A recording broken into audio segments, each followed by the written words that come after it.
Familia, les agradezco mucho. Si tienen disponibles sus Biblias, les pido que me acompañen a el libro de Apocalipsis, al capítulo 5, y vamos a leer del versículo 5 al 6. Voy a utilizar para este versículo la nueva traducción viviente, pero el mensaje es idéntico. Cambia el lenguaje, mas no cambia el mensaje.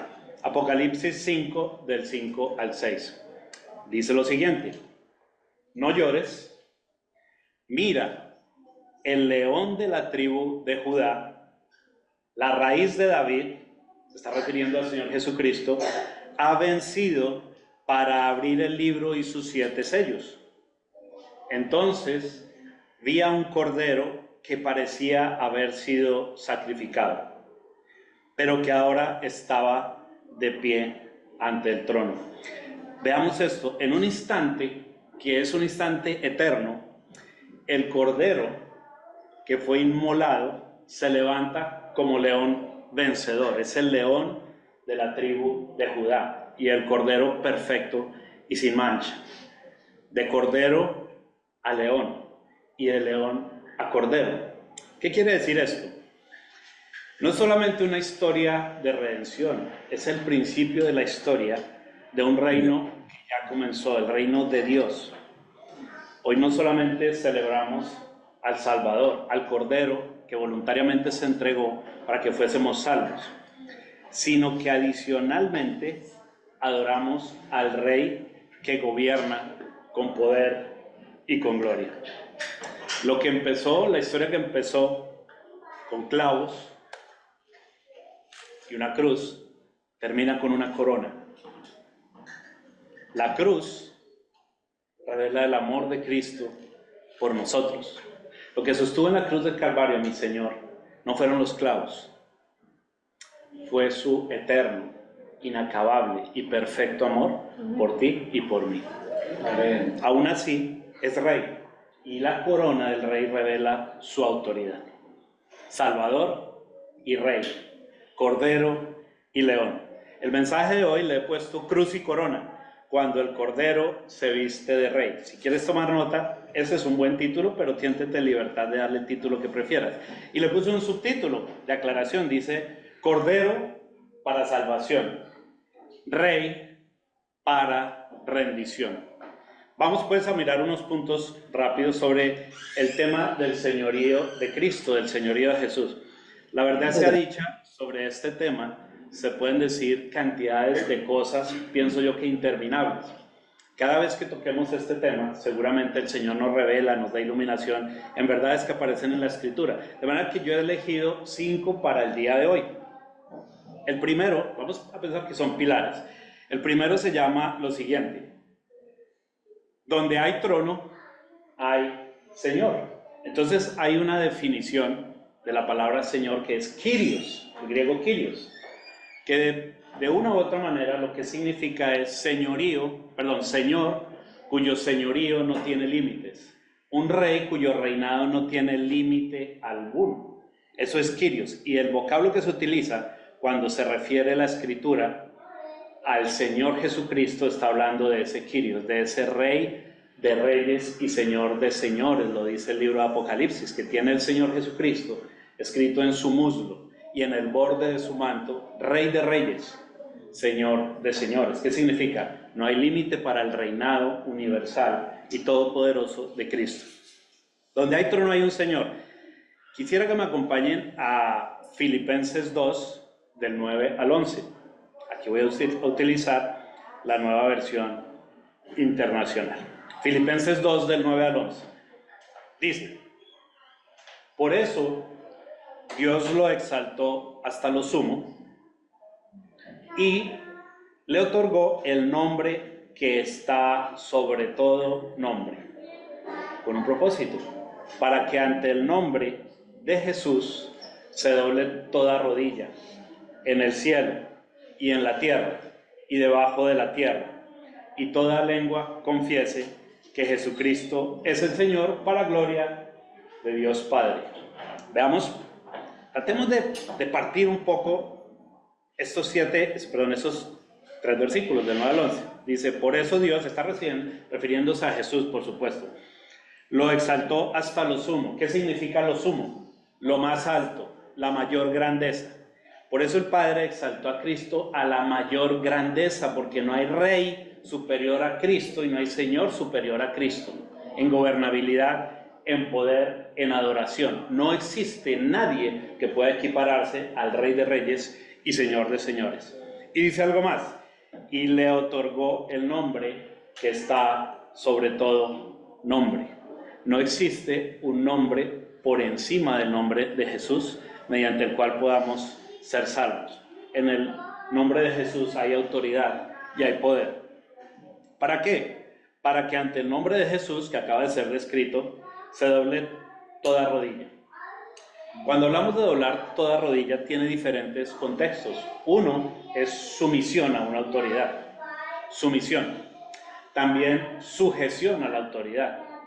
Pero probablemente lo más importante es adoración, reconocimiento de la grandeza de Dios y sujeción a su autoridad universal, a la autoridad de Cristo. ¿Qué sucede allí?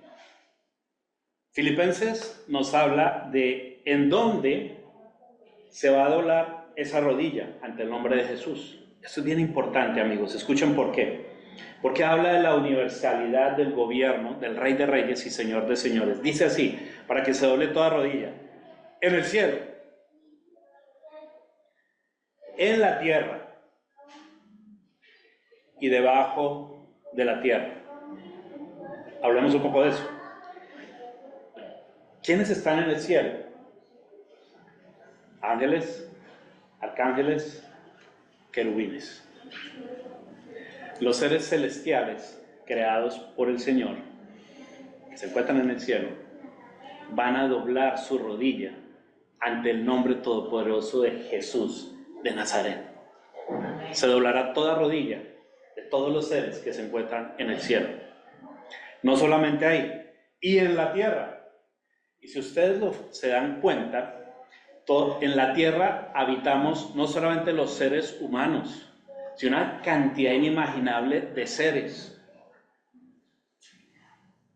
Dice la Escritura que cuando mi Señor Jesucristo regrese en gloria, todo ojo lo verá. Todo ser viviente que tenga vista verá a mi Señor Jesucristo venir entre las nubes en gloria. Entonces, primero, se va a doblar toda rodilla en el cielo. Segundo, en la tierra, todos nosotros estamos ahí incluidos. ¿Y qué pasa con los no creyentes? ¿Qué pasa con aquellos que no aceptaron a Cristo como Señor y Salvador?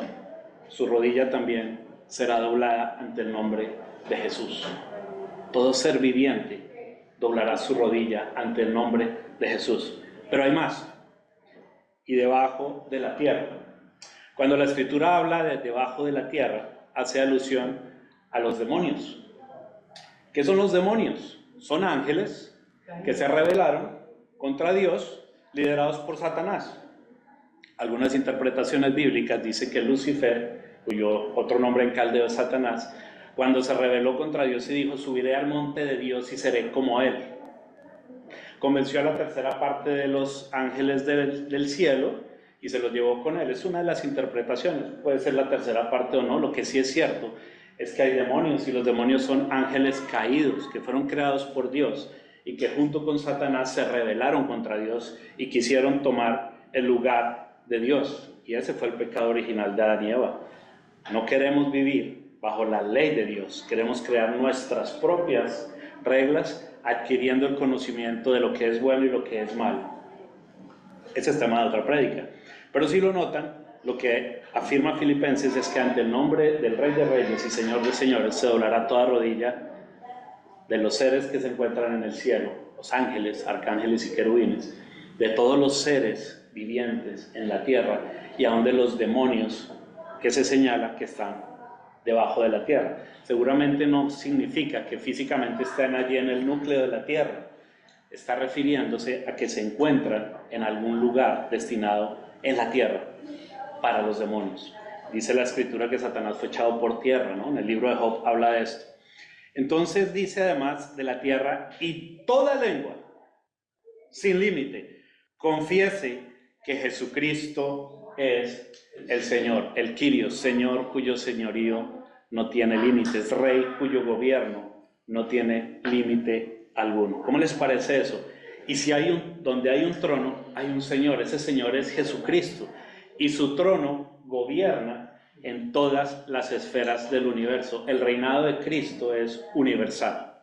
Ahora, si ustedes lo piensan un poco más allá, tenemos un concepto errado, muchos de nosotros, de que Dios es nuestro Dios en exclusiva. Como yo soy creyente, como soy cristiano y soy salvo, entonces Él es Dios para mí y para todos los que son salvos. Por su parte, los judíos piensan que ese Dios es su Dios, pero solamente de ellos, el Dios de los judíos, porque ellos fueron elegidos por Dios. Claro que fueron elegidos. Dios hizo foco para empezar un trabajo de su reinado en la tierra, pero Dios es el Dios y creador del universo, no solamente de los judíos. Dios es Dios de todas las criaturas existentes, creyentes y no creyentes. Otra cosa muy diferente es que de manera voluntaria aceptemos que Jesús es nuestro Salvador y es nuestro Señor, lo cual nos da salvación. Pero Dios es Dios de creyentes y de no creyentes. Él gobierna sin excepción sobre todo el género humano y sobre su creación. Entonces entendemos allí que cuando Jesús dice que es Rey de reyes y Señor de señores, Él no se muda a tu vida como un huésped. Él no firma contigo un contrato de renta. No firma un lease, perdón. Lo que el Señor hace es venir a reclamar las llaves del castillo que es tu vida y tu corazón. Él no reclama el sofá, no reclama tu habitación. Él viene con las llaves completas del castillo, donde posiblemente tú te hayas querido sentar en un trono que no te corresponde. Cualquier área de tu vida que no esté gobernada por Cristo, te digo algo terrible: si no está gobernada por Cristo, está gobernada por alguien más. Cuando digo Señor, Señor, el mismo Señor Jesucristo dice: en aquel día muchos me dirán, Señor, Señor. ¿Y qué les responde Él? A pesar de que ustedes hayan hecho milagros, que hayan hecho prodigios y señales, dice: Señor, ¿acaso en tu nombre no sanamos enfermos y expulsamos demonios y hicimos milagros? Yo les diré: no los conozco, hacedores de maldad. Jamás los conocí. ¿Pero cómo?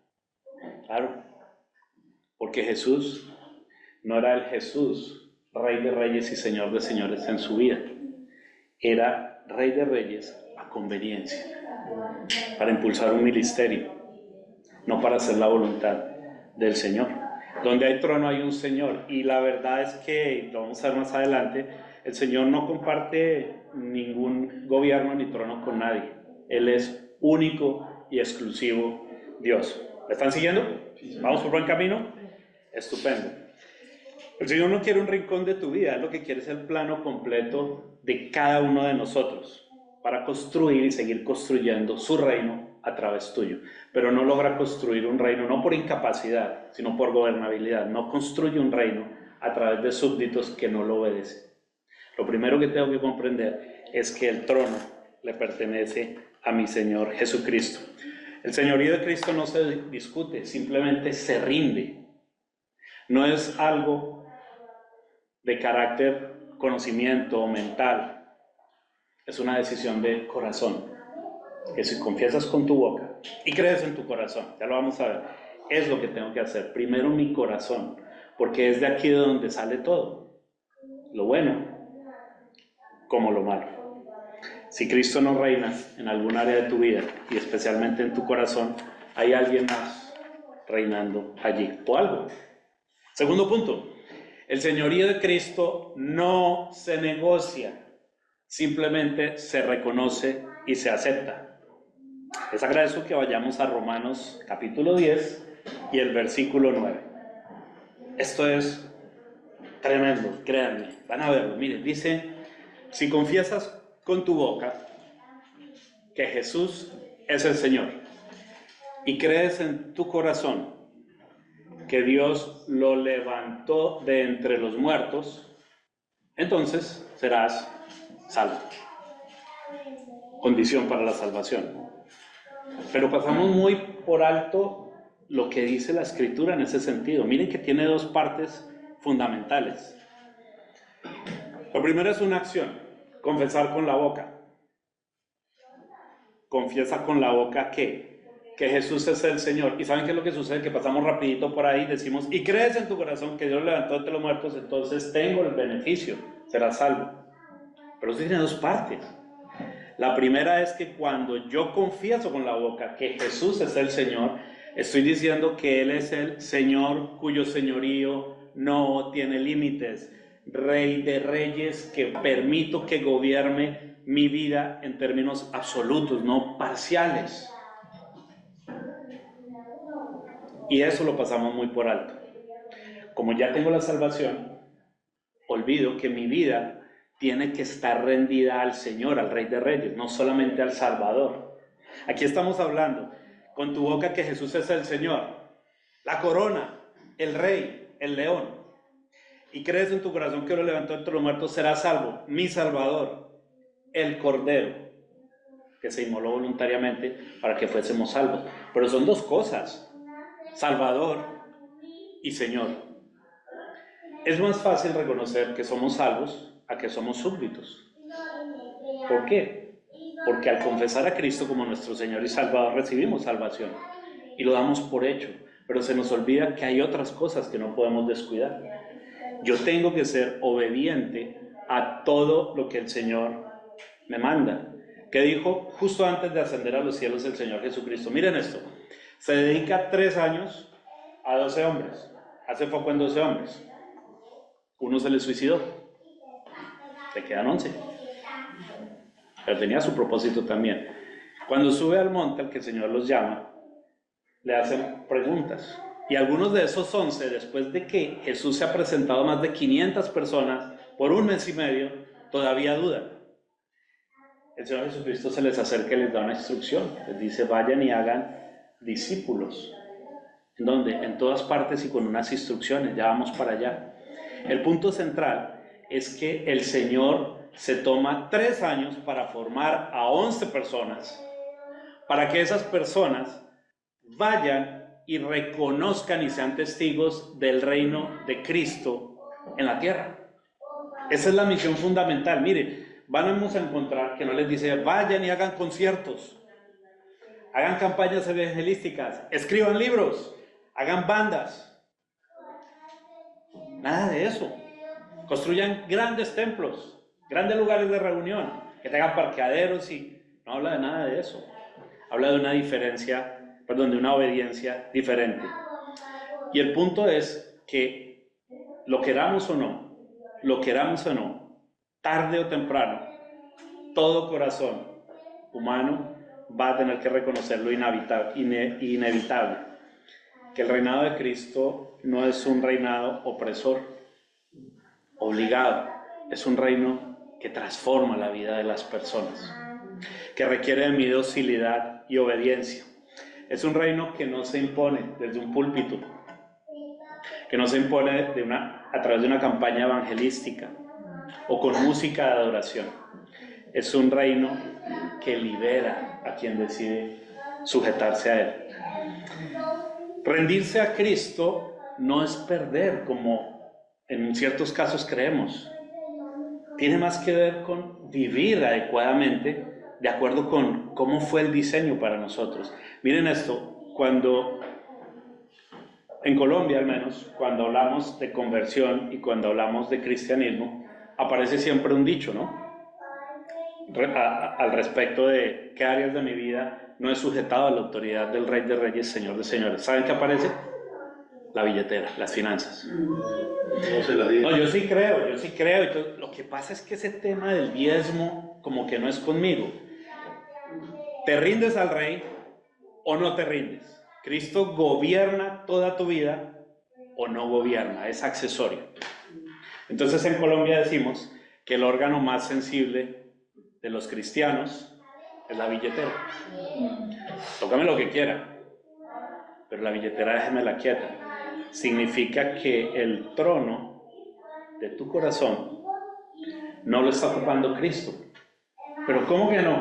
¿Acaso no dice la misma Biblia, del Señor es el oro, la plata, la tierra y todo cuanto hay en ella?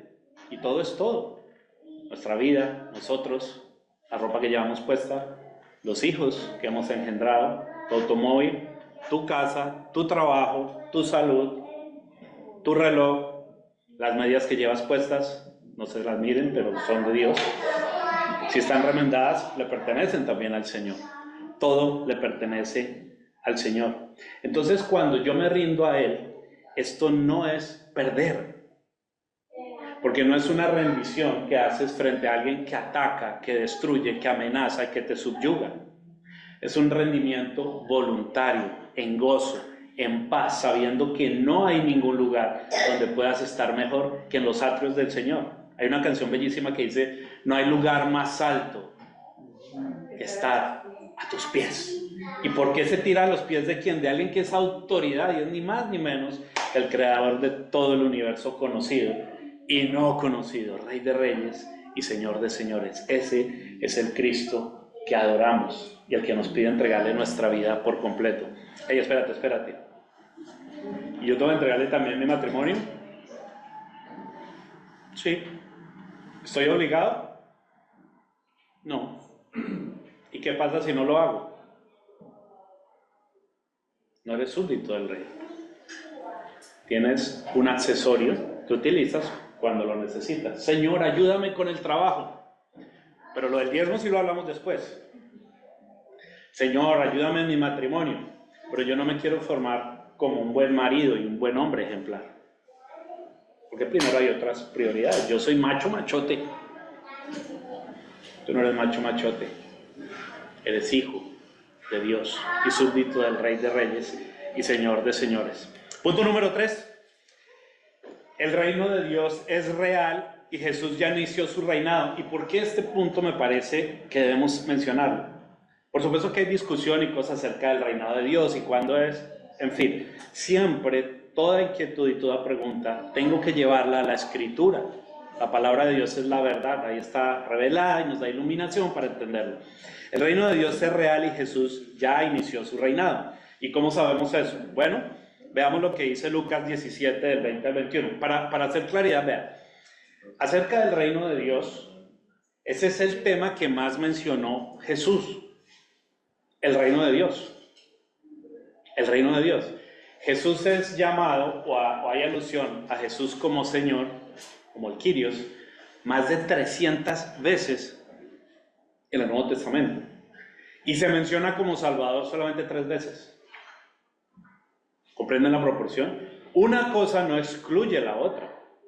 Pero es clarísimo que si el mismo Señor Jesucristo invirtió más tiempo y dedicación a hablar del reino de Dios que de la salvación, es porque Él sabe, claro, para extender el reino de Dios lo hago a través de mi iglesia, gente salva que ha depositado su fe en mí. Pero mi propósito central es extender el reino a través de la gente salva, mi iglesia. Es lo que el Señor Jesucristo piensa. Entonces dice Lucas 17, del 20 al 21, hay muchos versículos, yo elegí para esta oportunidad. Dice lo siguiente, los fariseos, ¿ustedes recuerdan quiénes eran los fariseos? ¿Qué característica especial tenían? Legalistas. Sí, y eran expertos en la ley. De ahí viene el legalista, legal, ley. Entonces la aplicación de todas las normas, porque primero estaban las normas y después las personas. Eso el Señor da muchas lecciones. Pero veamos qué nos dice Lucas en ese sentido. Dice, los fariseos, maestros de la ley, toda esa historia, preguntaron a Jesús, al Rey de Reyes, ¿cuándo iba a venir el reino de Dios? Esa pregunta aparece. El Señor, ¿cuándo vas a devolver el reino a Israel? También le preguntan, le hablan del reino y lo comparan con reinos terrenales. De hecho, entre sus discípulos había uno que esperaba un reinado físico de Jesús, probablemente mediante una toma armada. En fin, dice, ¿cuándo iba a venir el reino de Dios? Y él, Jesús, le respondió. Veamos qué le responde. Dice, mire, la venida del reino de Dios no es algo que se pueda observar. ¿Cómo? ¿Cómo que no se puede observar? Y entonces, ¿qué gracia tiene? No va a venir a liberarnos, y no es Dios. Entonces, ¿cómo no va a ser observable? Si hemos visto que cuando un rey llega y toma el poder, hacen un desfile. De hecho, la misma escritura dice que cuando Jesús estuvo 3 días y bajó al infierno y fue y combatió y venció a la muerte y todo esto, dice que exhibió a Satanás y a sus huestes en su desfile triunfal después de la cruz del Calvario al vencer la muerte. ¿Qué era eso? Que cuando un rey conquistaba otra tierra, agarraba cautivos, ¿cierto? Los traía de regreso a la ciudad y los exhibía, entraba en un desfile y atrás los traía cautivos. El Señor Jesucristo los tiene cautivos, están bajo su dominio, aunque les da ciertas libertades. ¿Por qué? Porque tienen que honrar lo que está en la Escritura. Hay un plan mucho más grande que señala que pueden estar ahí y ciertamente están fastidiándonos y haciendo cosas. Eso es tema de otra prédica, pero concentremos en esta. La venida del reino de Dios no es algo que se pueda observar, entonces no va a ser como un gran desfile con gente con coronas y cosas. No van a decir, mírenlo, acá, o mírenlo allá, ahí está el reino de Dios viniendo. Y miren esto que dice el Señor. Dense cuenta de que el reino de Dios está entre ustedes. El Señor hablaba de formas que en ese momento la gente no podía entender en perfección, porque luego vendría el Espíritu Santo a darle la revelación de la palabra de Jesús. Entonces tenía que hablar en parábolas, no en esta, pero les dice, dense cuenta de que el reino de Dios está entre ustedes. Mucha gente se confunde y dice, lo que dice es que está dentro de nosotros. No, no dice dentro, dice entre, en medio de ustedes. Pero no lo vemos. En la afirmación del Señor Jesús está la respuesta. Dense cuenta de que el reino de Dios, está hablando Jesús, está entre ustedes. El Rey de Reyes estaba en medio de estas personas que le estaban preguntando por el reinado que ya había sido inaugurado con Cristo en la tierra. Dense cuenta, el reino de Dios está entre ustedes, y se estaba refiriendo a Él mismo. No se habían dado cuenta. Por eso el énfasis, dense cuenta de que el reino de Dios está entre ustedes. Aquí estoy en medio de ustedes. Y dice la Escritura también, el Señor está en medio de ustedes como guerrero victorioso. Y se habló de eso proféticamente. Lo que sucede en Lucas, que está narrado en Lucas 17, 20, 21, es el cumplimiento de esa profecía. El Señor estará en medio de ustedes como guerrero victorioso. Ahí está, pero no una guerra física, sino espiritual y una batalla que ganó. ¿Qué es lo que sucede ahí? Si el reino de Jesús, de Dios, por medio de Cristo, que es el Rey, ya empezó, entonces cada cosa que hagamos la hacemos para el Rey.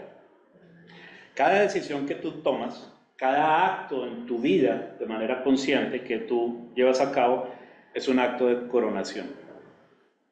Cuando rindes todas las esferas de tu vida a Cristo, al Rey, en lo que sea, estás llevando a cabo un acto de coronación. Cuando eres fiel con la administración financiera, estás coronando a Cristo como Rey de tus finanzas.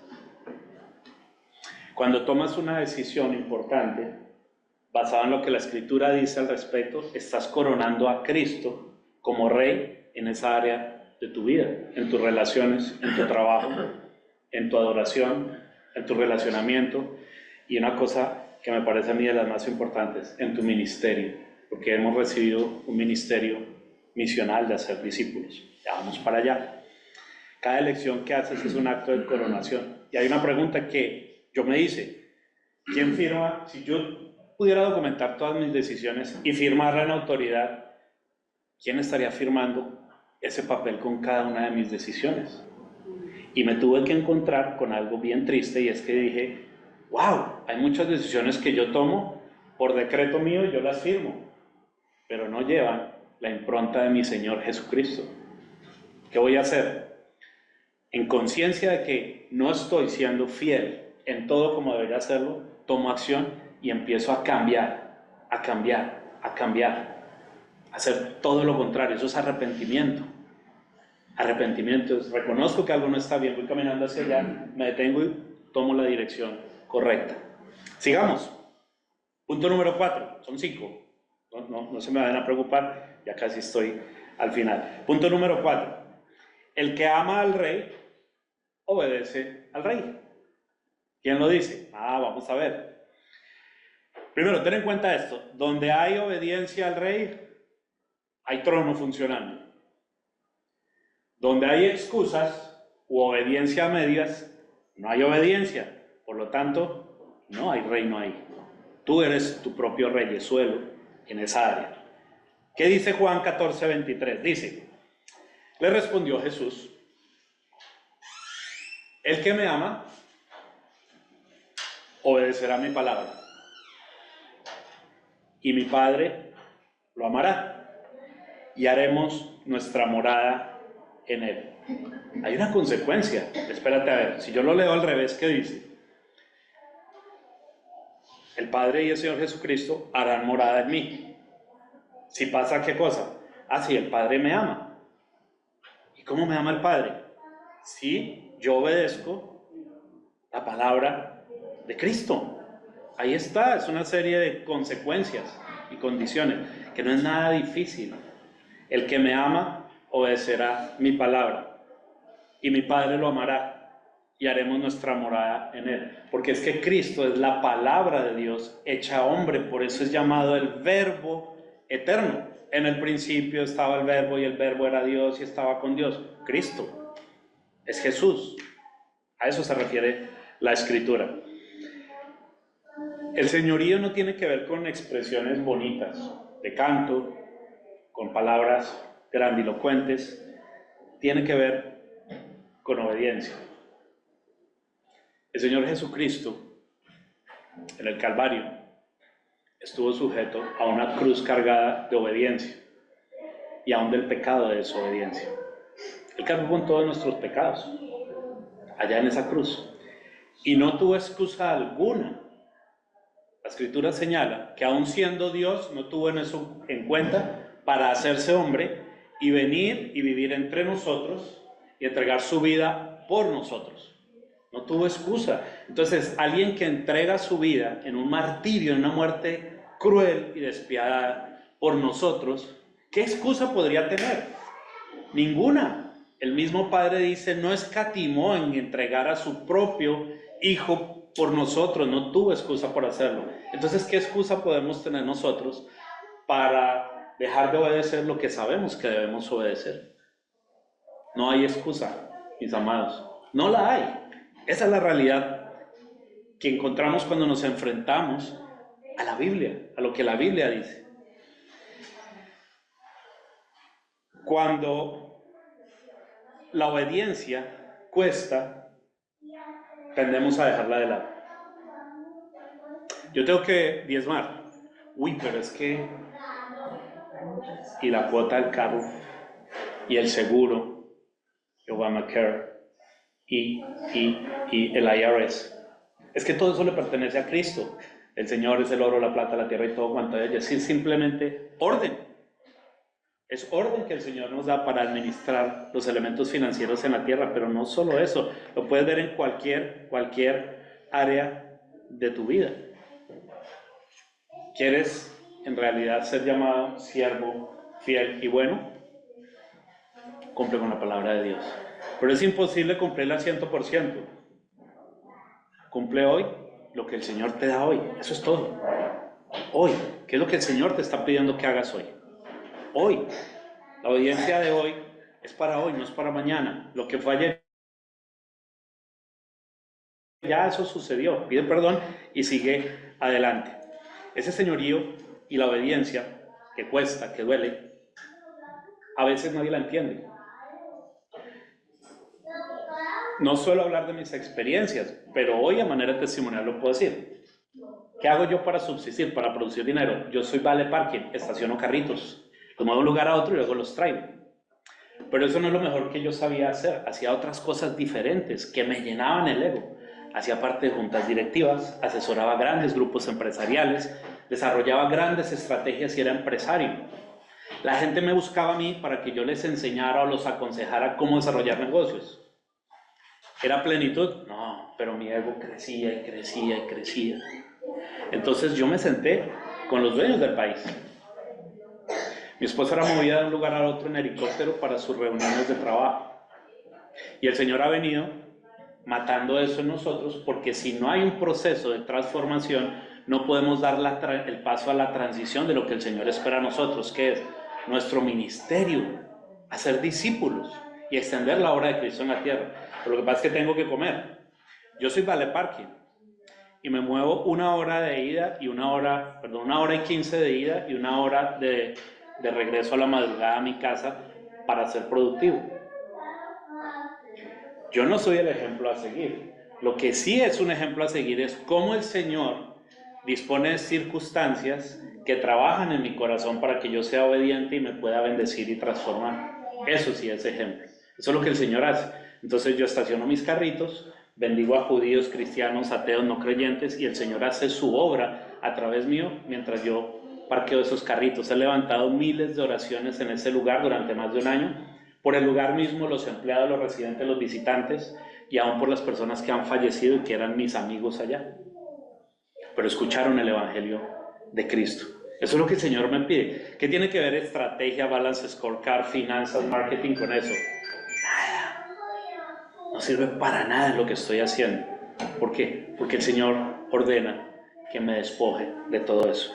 El punto final, el punto número 5, no tengo el punto acá está. El punto número 5 dice: el señorío de Cristo desata una vida en misión. Y eso quiero que lo tengan muy presente, porque habla de la instrucción final que el Señor nos dio a todos. No hay excusas, no hay excepción, y es el centro de la razón de ser de la iglesia de Cristo. Ese es el centro. Dice Mateo 28, del 16 al 20: los 11 discípulos fueron a Galilea, a la montaña que Jesús les había indicado. Estamos hablando del Cristo resucitado. Cuando lo vieron, lo adoraron, pero algunos dudaban. Y eran 11 que vivieron con él 3 años, vieron todos los milagros. Algunos dudaban. Jesús se acercó entonces a ellos, y aquí quiero dejarte esto claro. En medio de la duda, como el Señor tiene un propósito, Jesús se acerca a ti, como lo está haciendo hoy, acercándose a tu corazón, rompiendo esquemas, con amor y con ternura, pero con claridad. Jesús se acercó a ellos y les dijo: se me ha dado toda autoridad en el cielo y en la tierra, soy Rey de Reyes, Señor de Señores. Por tanto, le está diciendo, porque tengo autoridad, vayan y hagan discípulos de todas las naciones, bautizándolos en el nombre del Padre y del Hijo y del Espíritu Santo, enseñándoles a obedecer todo lo que yo les he mandado a ustedes. Se dan cuenta que no habla de conciertos, escribir libros ni nada de eso. No es que no se deba hacer o que no se pueda, es que el centro es ir y hacer discípulos. Piensen en lo siguiente: ¿a cuántas personas has discipulado en la última semana? Es decir, le has enseñado las verdades de lo que Cristo ordena. El último mes. Ok, seamos más generosos. El último año. Los últimos 3 años. ¿Hemos cumplido con esto? Si no, aún es tiempo. Mientras nos pongamos la mano acá y sentamos que nuestro corazón late, aún el Señor nos está dando la oportunidad de que seamos obedientes en ello. No fuiste salvo para decorar una silla en la iglesia. Es una realidad de a puño. El Señor no entregó su vida para que estemos cómodos acá, aunque, por supuesto, que quiere nuestro bienestar. Nosotros fuimos activados como un ejército por el Rey de Reyes para invadir la tierra con su reino, haciendo discípulos, hasta que cada rincón del planeta sepa quién es el Rey de Reyes y Señor de Señores. Ese es el encargo que el Señor nos dejó, la gran comisión. Hay otras cosas que seguramente podremos tocar en otro momento. Cierro con una frase bien simple acerca del Rey de Reyes y Señor de Señores. ¿Recuerdan el título de la prédica, no? Cruz y corona, cuando el Cordero se viste de Rey. Cordero y león, león que es Cordero. Acerca de Jesús, la sangre derramada por Él para nuestra salvación lo hizo Salvador, nuestro Salvador. La resurrección lo reveló como Rey. Y ahora como Rey, Él exige nuestra obediencia y nuestra rendición. Bendiciones. ¿Les parece si oramos y terminamos? Señor, gracias te damos, bendito Dios. Tú eres Rey de Reyes y Señor de Señores, amado Señor Jesucristo. Te damos las gracias por tu palabra, por tu mensaje, por tu enseñanza y porque hoy, Señor, podemos confiada y conscientemente rendirnos a ti, Señor. Tú les decías a los fariseos, ¿no se dan cuenta? Dense cuenta, el reino está en medio de ustedes. El Rey está en medio de ustedes y tú estás en medio de nosotros, Señor Jesús. Que tengamos los ojos espirituales abiertos, Señor. Que nos demos cuenta de que estás en medio de nosotros y que nos has entregado una misión importantísima. Ir, Señor, ir y hacer discípulos de todas las naciones, bautizándolos en el nombre del Padre, del Hijo y del Espíritu Santo y enseñándoles a obedecer todo lo que tú nos has mandado. No hay excusa, Señor. Danos la oportunidad, que seas tú la prioridad en nuestra agenda, Señor. Cumplir con el encargo que nos has hecho, por cuando nos llames a tu presencia, Señor, el trabajo, los títulos en la tierra, el conocimiento que hemos adquirido, ni siquiera la Biblia la vamos a necesitar allá, Señor. Esperamos que tú nos puedas decir, siervo bueno y fiel, pasa a disfrutar del gozo del Señor. Gracias, amado Padre, te damos en el nombre de nuestro Señor Jesucristo y en el poder de tu Santo Espíritu, Señor. Amén. Amén. Amén. Dios los bendiga, quienes están en la transmisión también. Bendiciones. Amén.